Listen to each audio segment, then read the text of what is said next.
사랑하는 성도 여러분, 하나님과 주 예수 그리스도로부터 오는 은혜와 평강이 오늘도 가득 넘치시기를 바랍니다. 오늘 우리가 함께 대하실 하나님의 말씀은 마가복음 11장 15절로 17절에 있는 말씀입니다. 그리고 그들은 예루살렘에 들어갔다. 예수께서 성전에 들어가셔서 성전 뜰에서 팔고 사고 하는 사람들을 내쫓으시면서 돈을 바꾸어 주는 사람들의 상과 비둘기를 파는 사람들의 의자를 둘러엎으시고 성전 뜰을 가로질러 물건을 나르는 것을 금하셨다.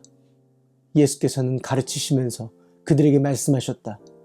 기록한 바 내 집은 만민이 기도하는 집이라고 불릴 것이다 하지 않았느냐. 그런데 너희는 그것을 강도의 소굴로 만들어 버렸다. 성전은 하나님을 만나는 곳입니다. 죄로 인해 하나님을 부를 수 없던 사람들이 죄사함을 받고 하나님을 부를 수 있는 은혜의 자리입니다. 또한 성전은 하나님의 형상을 회복한 사람들이 하나님의 말씀을 받고 그 말씀으로 세상을 향해 회복과 하나님의 부르심을 선포하는 곳이었습니다. 예수께서 예루살렘에 오르셨을 때 가장 먼저 성전을 살피셨습니다. 하나님의 소망과 뜻이 담겨 있어야 할 그 성전을 살피신 것입니다. 그러나 그곳은 하나님의 뜻과 소망이 보이지 않았습니다. 대신에 사람의 탐심과 계산만 가득했습니다. 제사장들과 상인들 그리고 로마 권력이 서로 얽혀 있었던 곳입니다.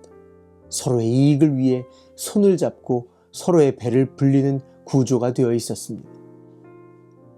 상인들은 흠없는 재물 대신 값싼 재물을 팔았습니다. 예배를 드리러 온 사람들도 흠이 있음을 알면서도 값이 싸다는 이유로 그 재물을 사서 하나님께 드렸습니다. 제사장들은 상인들에게 돈을 받고 그 흠 있는 재물을 괜찮다고 인정해 주었습니다.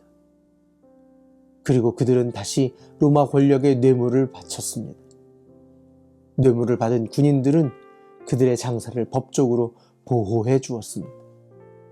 어느 곳에도 하나님의 뜻은 보이지 않았습니다.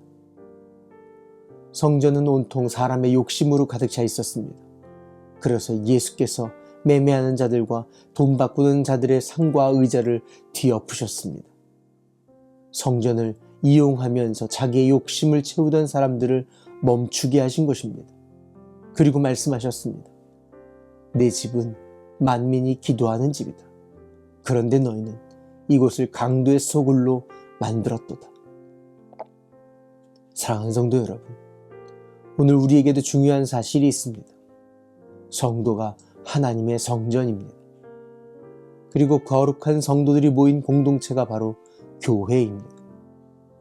주님께서 교회에 기대하시는 것이 있습니다. 교회는 하나님의 뜻과 하나님의 소원이 흐르는 곳입니다. 타협하지 않는 말씀이 있는 곳이며 무너진 자들이 하나님을 바라보고 다시 회복되는 곳입니다. 그래서 교회는 내 뜻과 내 소원이 아니라 하나님의 뜻과 하나님의 소원으로 채워져야 합니다.